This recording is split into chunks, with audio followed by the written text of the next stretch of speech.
મિત્રો સ્વાગત છે તમારું અમારી ચેનલ ગુજ્જુ લવ પહેલી ચેનલમાં। તો મિત્રો આપણે આજે એવી સ્ટોરી વિશે વાત કરવાના છીએ કે તમે સાંભળીને ચોંકી જશો।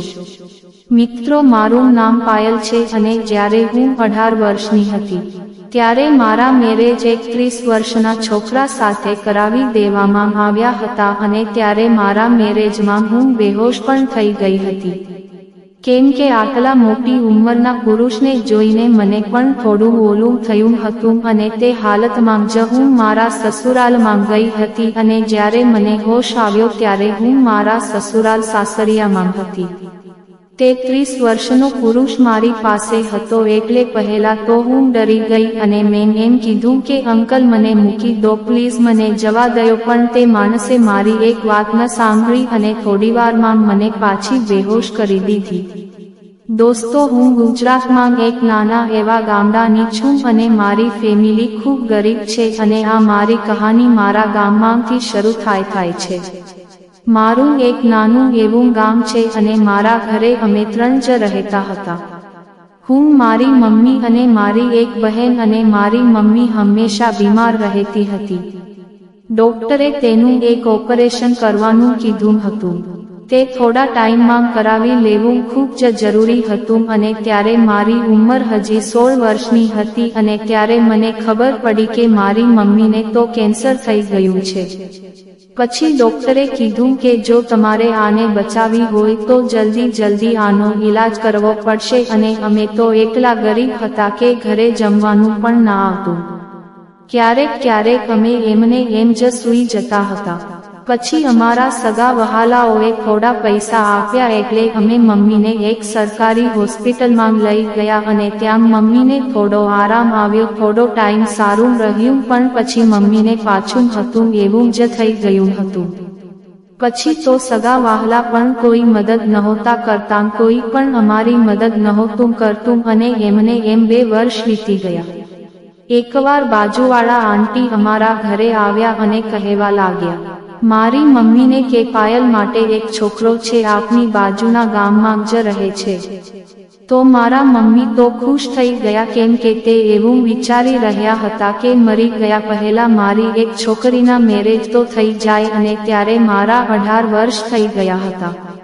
એટલે મમ્મીએ પૂછ્યું બાજુવાળા આંટીને કે છોકરો શું કામ કરે છે? તો તે કહેવા લાગ્યા કે છોકરો વિદેશમાં સ્ટોર મેનેજર છે। એટલે મારા મમ્મીએ પણ હા પાડી દીધી અને પહેલા આંટીને કહીને મારા મેરેજ તેની સાથે નક્કી કરી દીધા। થોડા ટાઈમમાં જ મારા મેરેજ થઈ જવાના હતા। મેં પણ તે છોકરાને જોયો નહોતો અને તેને પણ મને જોઈ નહોતી અને જ્યારે છોકરાઓ આ મેરેજ માટે જાન લઈને આવ્યા અને મેં જોયું તો દુલ્હો તો મારા કરતાં ઘણો મોટો હતો। એટલે મેં પહેલા આંટીને પૂછ્યું કે આની ઉંમર કેટલી છે? તો આંટીએ કીધું કે બેટા તેની ઉંમર 30 વર્ષની છે। તો મેં તરત પહેલા તો ના પાડી દીધી। એટલે મમ્મીએ કીધું કે બેટા તું મારા માટે પ્લીઝ આ લગ્નની ના નહીં પાડ, આપની પાસે પૈસા પણ નથી, જો તું ના પાડીશ તો આપણે પછી શું કરશું? અને મેં પણ મમ્મીની વાત માની લીધી અને પછી મારા મેરેજ તે છોકરા સાથે થઈ ગયા। પણ ચાલુ મેરેજમાં હું ખબર નહીં મને શું થયું, હું બેહોશ થઈ ગઈ અને જ્યારે હું હોશમાં આવી તો મેં જોયું કે હું મારા સાસરિયામાં હતી અને મારી પાસે તે માણસ હતો। એટલે મેં તેને કહ્યું કે પ્લીઝ મને મૂકી દો, મને મારા ઘરે જવા દો, કેમ કે તે કોઈ મામૂલી પુરુષ નહોતો, મારા કરતાં ડબલ ઉંમરનો હતો। હું તેની પાસે એક નાની છોકરી લાગતી હતી અને તે મારી પાસે મારા કાકા જેવો લાગતો હતો। ત્યાં થોડી જ વારમાં હું પાછી પણ બેહોશ થઈ ગઈ કેમ કે તેને મારી એક વાત ના સાંભળવી અને આ રીતે રોજ ચાલતું રહ્યું અને ધીમે પહેલા 2 મહિના વીતી ગયા અને મને ખબર પડી કે હું તો મમ્મી બનવાની છું અને થોડા દિવસમાં જ મને ખબર પડી કે મારા એ 30 વર્ષના પતિએ મારા મમ્મી પપ્પાથી છુપાવીને એકબીજા પણ મેરેજ કરી જ લીધા હતા।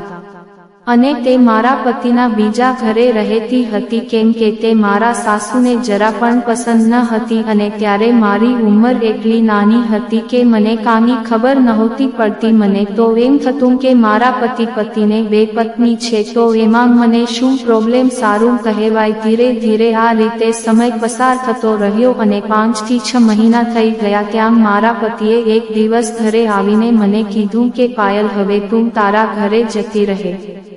મારે તારી સાથે નથી રહેવું કેમ કે મારે મારી બીજી પત્ની છે તેની સાથે રહેવું છે. મારા મમ્મી પપ્પાના કહેવાથી મેં તારી સાથે મેરેજ કરી હતા. બાકી હું પ્રેમ તો મારી બીજી પત્ની રોશનીને જ કરું છું અને હું તારી સાથે નથી રહેવા માંગતો, એટલે તું તારો સામાન પેક કર અને જતી રહે તારા મમ્મીને. ત્યાં પછી મેં મારા મમ્મીને વિચારીને બહુ કોશિશ કરી કે હું તમારી બધી વાત માનીશ, તમે જેમ કહેશો તેમ કરીશ, પણ મને ઘરેથી ના નીકળો. પણ તે મારી એક વાત ન સાંભળવી અને મને ઘરની બહાર કાઢી મૂકી. તો પણ હું મારા મમ્મીને ઘરે તો ના જ ગઈ અને મારા સસરાના ઘરની બહાર સાંજ સુધી બેઠી રહી. પછી મારા સાસુને મારી પર દયા આવી એટલે તેને મને સાંજે ઘરની અંદર બોલાવી લીધી અને મારા સાસુ અને સસરાએ મારા પતિને ખૂબ જ સમજાવ્યું કે પાયલ, થોડા સમયમાં તારા છોકરાની માંગ બનવાની છે અને તું તેને ઘરની બહાર કાઢી મૂકીશ. કેટલું સમજાયું તો પણ તેને એમ કહી દીધું કે ભલે પાયલ ઘરમાં રહે, મને કોઈ વાંધો નથી, પણ હું તેની સાથે નહીં રહું. હું મારી બીજી પત્ની રોશની સાથે જ રહીશ.